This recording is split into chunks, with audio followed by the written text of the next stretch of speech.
From LPM, Louisville Public Media.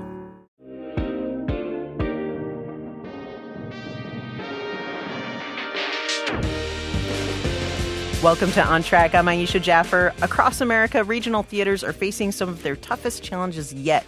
From shifting audience habits and rising costs to changes in funding and leadership, the landscape of live theater has dramatically shifted in recent years.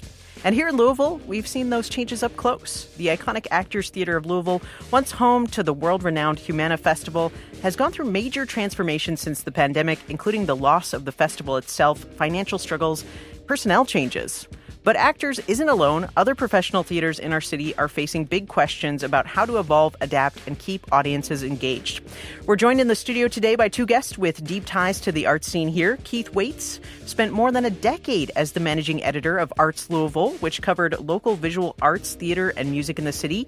He previously worked with Walden Theater, which is now part of the Stage One Family Theater, and is currently the curator and operations director at Louisville Visual Art, where he hosts Artist Talk with LVA each week on WXOX 97.1 FM.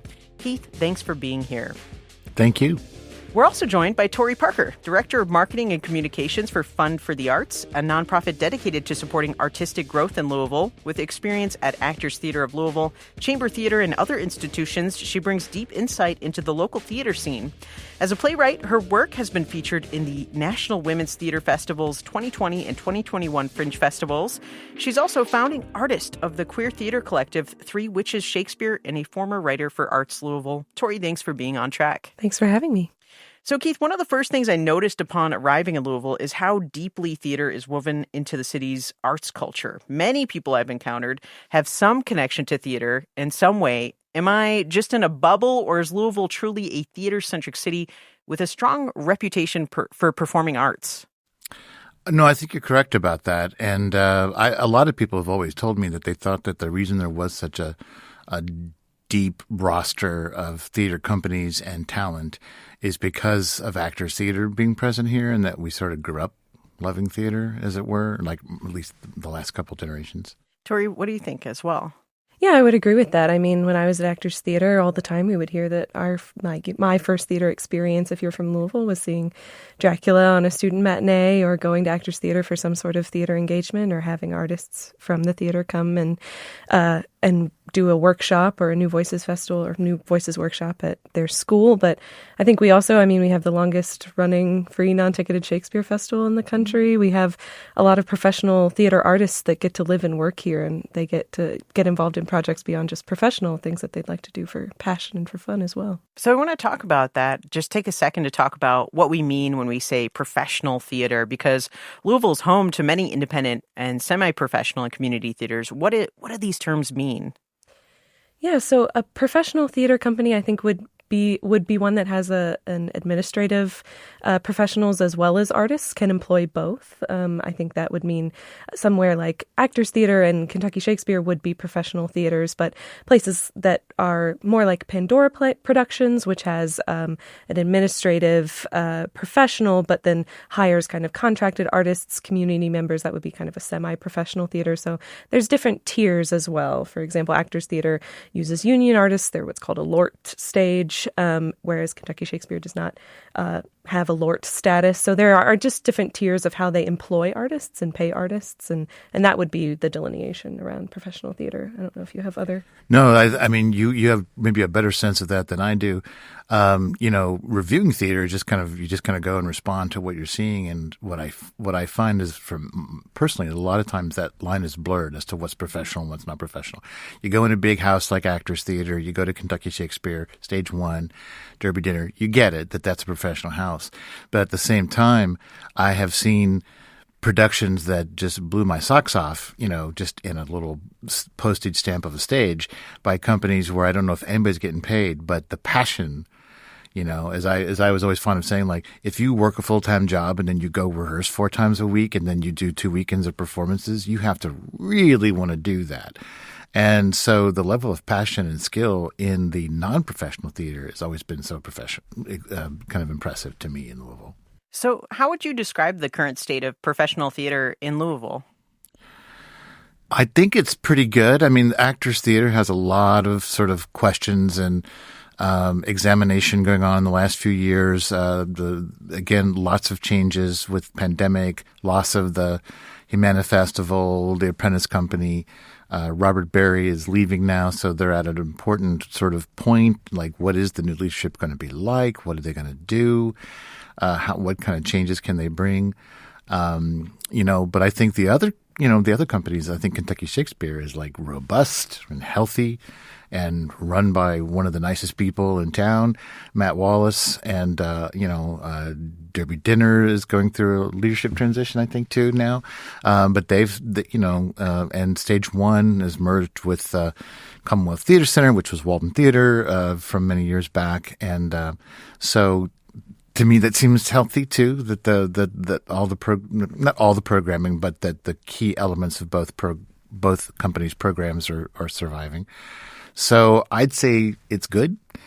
And Actors Theater is the big question mark right now, as it always is when you have a leadership change, I think.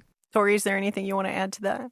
No, I would say that everything became a little unpredictable with the COVID-19 pandemic. Especially our performing arts organizations are regularly facing the fact that returns of audience have been slower and smaller than we would have liked to think in the wake of an apocalypse. So for professional gatherings or for gatherings like in professional theater senses. But yeah, I mean, those core institutions are still creating great work. I think the hunger for the quality of the work that they do is still out in the community. It's really the impetus to go and to engage and to participate in levels like we had seen pre-pandemic or even pre-pandemic in the early aughts that we're still struggling to find kind of the balance there. But I mean, it's clear that people still want those institutions to exist. They still believe that they're important and they still want them to be a part of the fabric of the community. It's the finding that where that crossroads of engagement happens that can be challenging. Well, and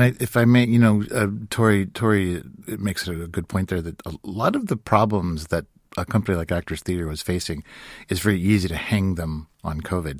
But the idea of like subscription bases and things like that, the questions about unpaid apprentice companies and things like that, those were going on before COVID, and COVID just kind of maybe threw them into high relief.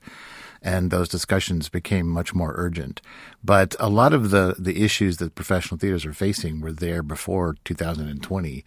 And they just had to sort of come to grips with them maybe much more quickly. Right. So that the pandemic kind of showcased that in a way. Mm-hmm.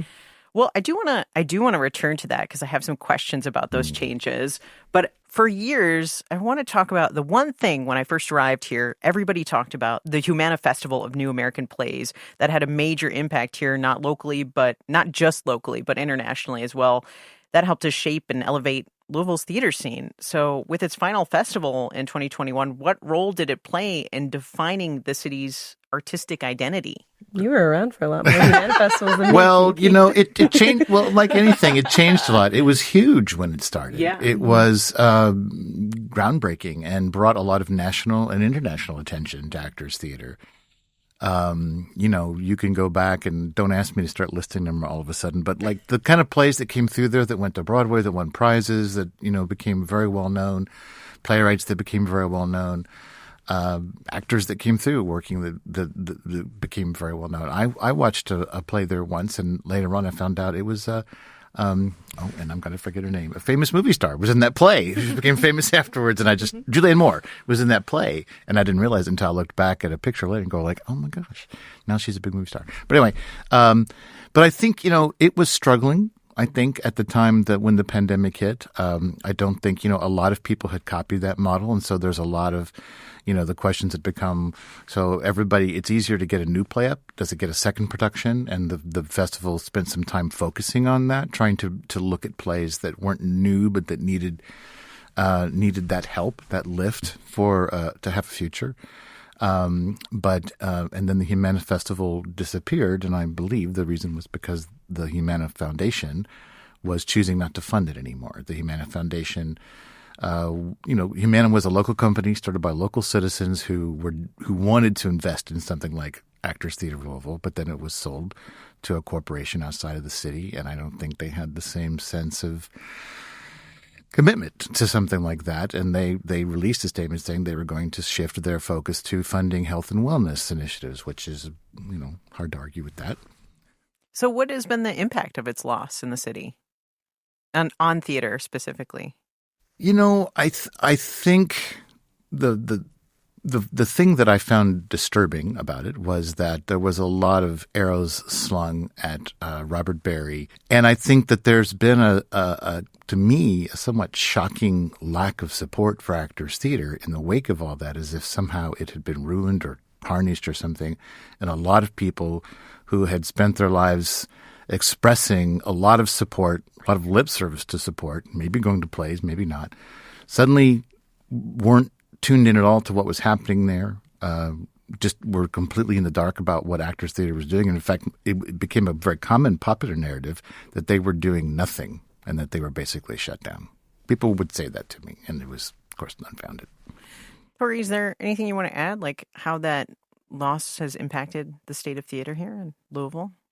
Yeah, I would tend to agree with Keith that there's a lot of perception around the loss, that some is grounded in a real mourning for that, the institution that was the Humana Festival of New American Plays, and a lot of it is grounded in just kind of a narrative that people want to exacerbate. But I think the real loss for the city was also a pride that something that generated, multiple Pulitzer Prizes, multiple Broadway shows, multiple careers of renowned theatrical and then, movie stars that came out of our little Midwestern city was not associated with bourbon and was not associated with sports or horse racing or anything like that, that this thing that was kind of so individually ours and was at the point when it closed over 50 years old, that it was kind of gone with what felt like, very little ceremony. I think some people had some feelings about that, but I think there was a sense that, things that we make really good things here, that we are the generator for really exciting new work. I mean, that festival shaped the future of American theater. It shaped the voice of American contemporary theater. And I think people their pride got a little hurt when it left, but there was a real lack of curiosity, I think, around, all of the factors that could make a festival like that unsustainable, outside of the control of the people at Actors Theater. And so I think the loss really for the city is that generator of new work that made us a place where things happen was gone. Even though new work around the city remains. I mean, there's lots of avenues to explore it. Yes, that's what I was going to say when you talk about the influence. I think there's a lot of companies that have made more of an effort to find new plays, and there have been a lot of development of local writing talent. Brian Walker and Finnegan in the Finnegan Productions and Derby City Playwrights. But people like Gil Reyes, who's running Pandora Productions right now, and who had done Theater 502, which has gone away, but 502 focused on plays that were new to Louisville. It was almost anathema to produce a play that had been done before. And I see a lot of local companies looking at what had been done at Humana in the past, having a fond memory of that and finding a way to bring that into their schedule now. So there is that energy, but of course there's that energy in the theater community, in the non-professional theater community, but it doesn't have that magic, the way that, the collective sort of putting it into a festival. So do you feel like anything has filled the gap in the theater scene since its finale? Is it the influence of like creating these new shows, or we're still waiting for something, for that magic to kind of come back? Well, I think there are companies, and not just because Tori is here, but like a company like Three Witches Shakespeare, which she's involved with. No, that's usually Shakespeare that they're doing. So you're not talking about new plays but I think the sensibility that you're seeing in those productions and on those stages, sometimes it's in the woods. My favorite production still was a Midsummer Night's Dream at the Louisville Nature Center without any natural lighting or sound. I mean, without artificial lighting or sound, and just having it run during the sunset was one of the most. I mean, Kentucky Shakespeare is in the park, but this was like one of the most sort of successfully site-specific things I'd seen. But so that's Shakespeare. That's 400 years old. But I think that the sensibility that's coming into play with that company, the queer sensibility, the freedom that gives them to play with the plots, characters, looks, design, everything, to me, sort of reminds me of the kind of, let's say, challenge that was going on in Humana to the audience, Yeah. Tori? I would agree. I think we have brave audiences in Louisville. I think they like a challenge, especially those that were, that would name themselves as theater audiences, the people that were regularly getting a Humana Festival package and seeing every show, that live in the city or in the region. And so I think, companies that are doing exciting things, or companies like Highview Arts Center that does their 10-minute play festival. They Shots, Louisville This Bridge Theater Company, which makes Shots productions. Those productions and those companies know that hunger is there. So I think is there something that has filled the Humana gap? No. I mean, that would be a monumental ask. And there's a reason it can't be filled. It wasn't being filled by the Humana Festival. Right. It was an unsustainable creature.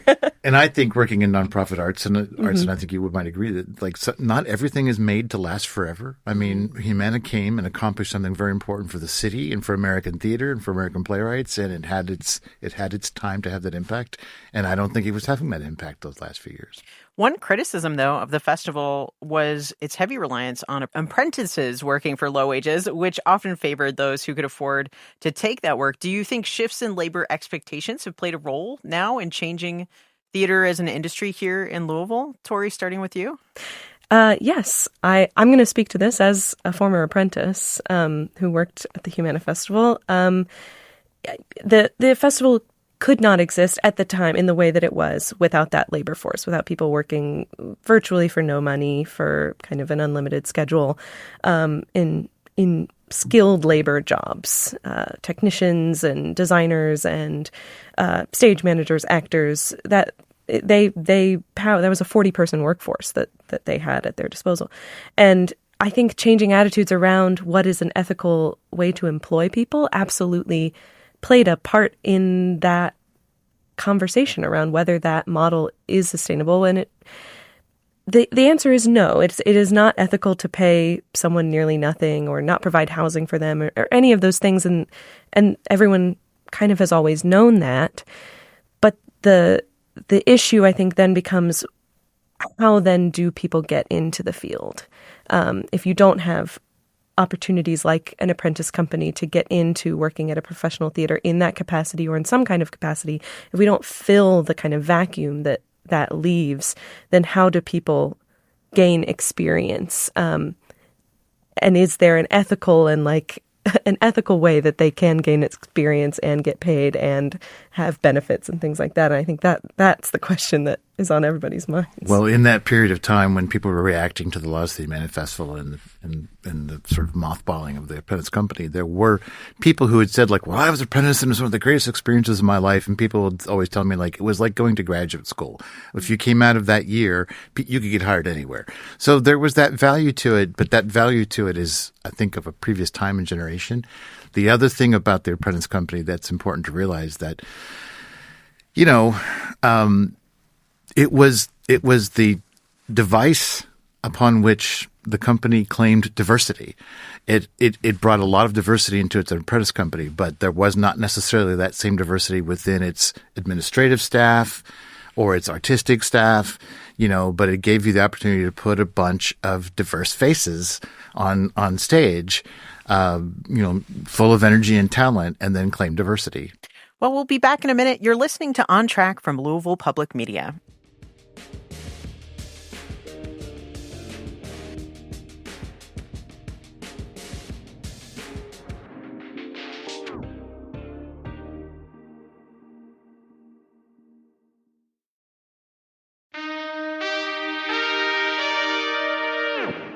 Welcome back to On Track. I'm Aisha Jaffer, and we are discussing the state of professional theater in Louisville with Keith Waits, former managing editor of Arts Louisville and the curator and operations director at Louisville Visual Art, and Tori Parker, director of marketing and communications for Fund for the Arts.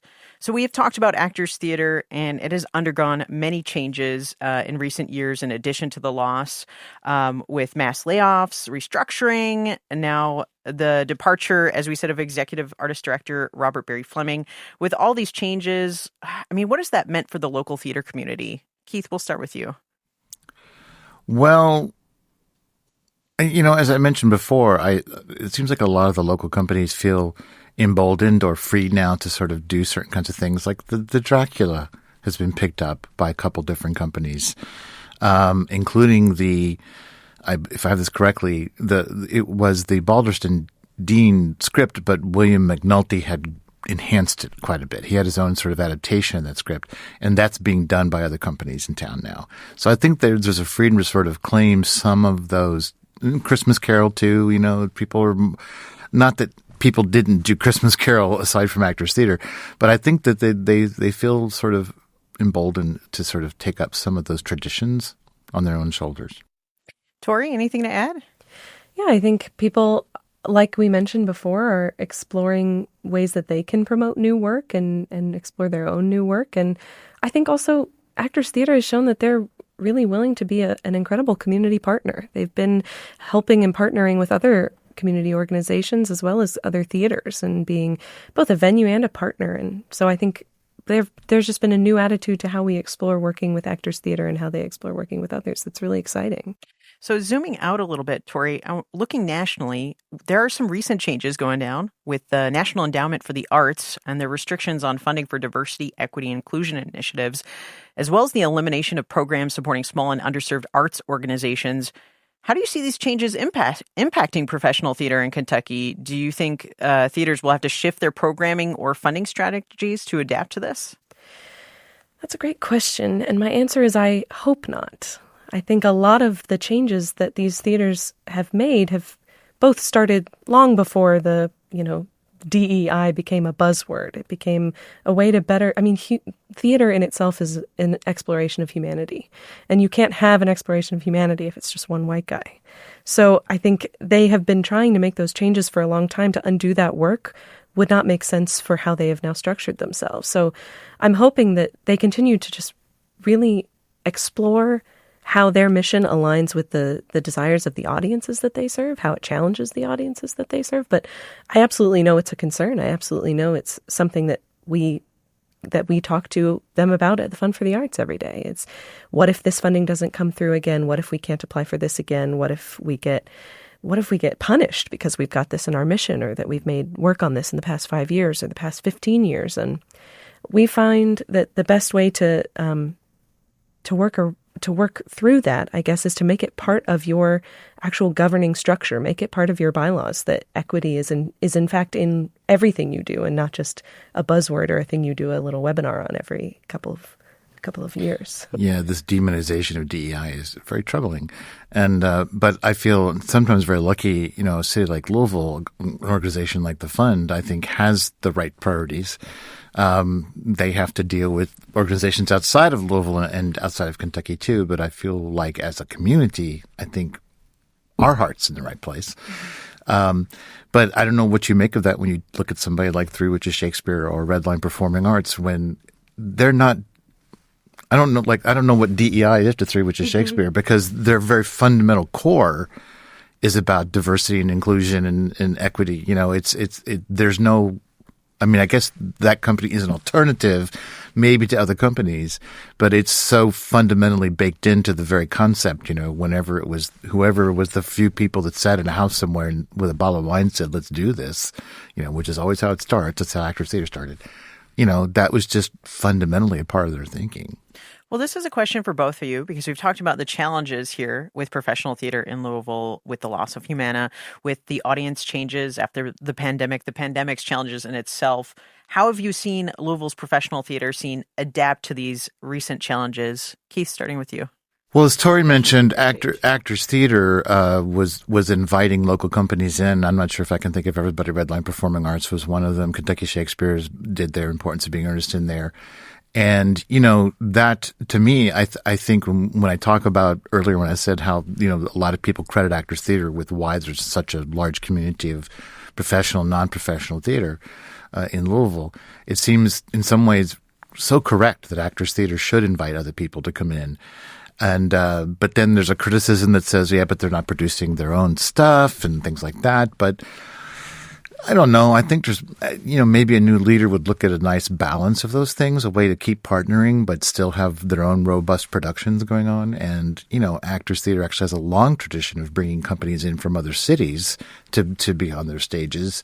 And so maybe it's now a nice time to bring some of these other local companies into those stages and help them have a larger audience. Tori, have you seen any recent success stories adapting to these challenges?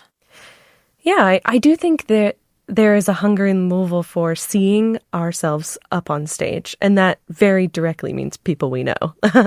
People have a sense of ownership around those Kentucky Shakespeare actors that have been there a long time, and people are friends with them, and they're their neighbors and colleagues and coworkers. And anytime you go to a professional or semi-professional production in Louisville, you're in the audience with their family and their coworkers and with people who have seen them in 10 other productions and are excited to see them. And I think the theater companies that have really embraced bringing people that access, making it clear that like this is for you and with you.